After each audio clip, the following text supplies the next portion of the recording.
short chair.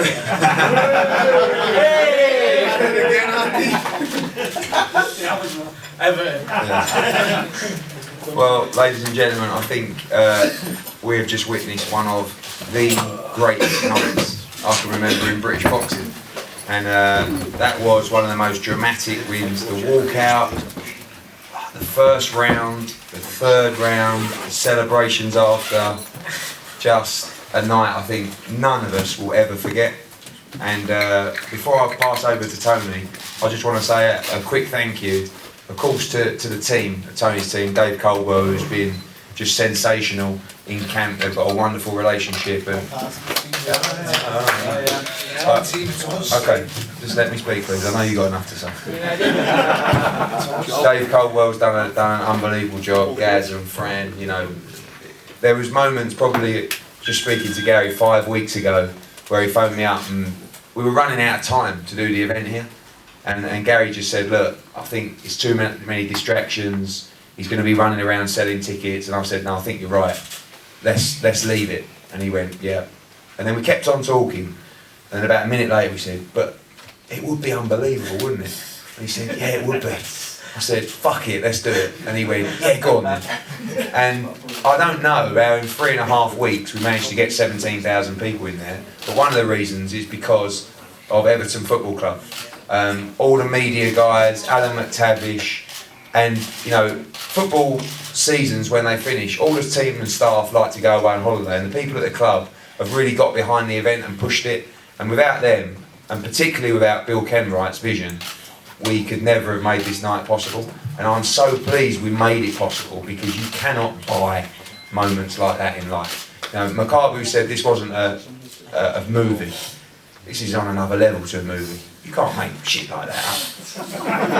This was unbelievable. So now I'm going to pass you over, and I think we should give him a huge round of applause. And Luke W.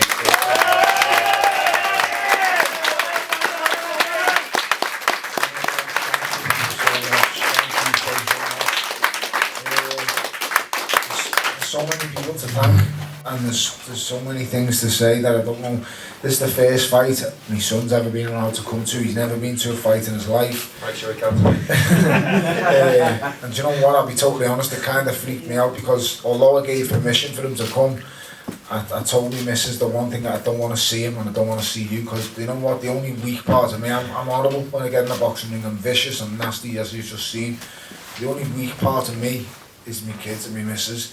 And when I seen him, I looked at his little cute face. I just heard Dad when I come up the tunnel at 7 PM, and I looked back and I seen his face and it broke me heart to bits. But Gary and Dave next to me, they got me together, because I'll tell you something, I was in tears in the dressing room at 7:15 tonight. I looked at the clock, because I've never seen my son's face at a boxing fight before, and I seen it and I was just heartbroken, because I just don't think he should be in arenas like this, but it's because it's here and it had to happen. So I've got that off my chest. You know what, I can't put it into words, and if I'm being totally honest, I never dreamed this was ever possible.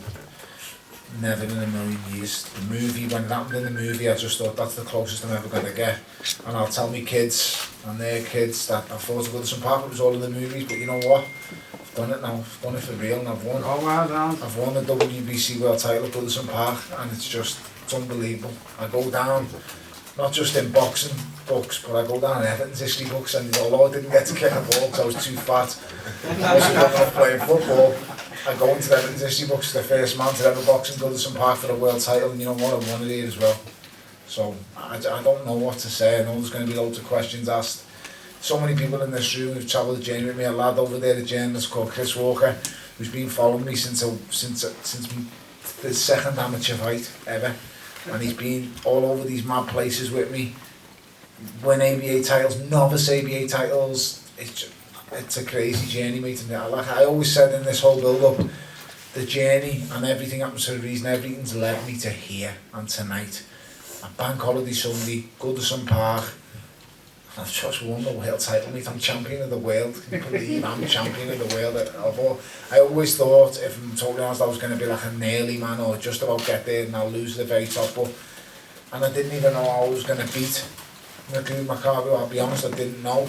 I know he believed in me 100%, but I kept studying him, I kept watching him, And I just kept thinking, if you could design a nightmare opponent and someone to beat me, he would be the fella. I swear to you, I'm not lying. You give me a stand-up guy, straight-up guy who fights out on all day, and I'll beat them. I don't care how good or strong, I'll beat them. But give me a tricky southpaw who can punch like a fucking truck, is slickery, and let me tell you, he can punch like a truck. He broke my nose immediately in that first round. My nose touched my lips, he hit me that hard on the nose. He can punch me, and I don't know, it's destiny. I'm not a religious person, I'm not a superstitious kind of person, but I'm under the firm belief that everything happens for a reason. And let me tell you, mate, all the setbacks I had, the things that have gone on in my career and stuff, it happened for a reason. And like I say, all the roads led to Goodison Park, mate, I'm champion of the world. Champion of the world.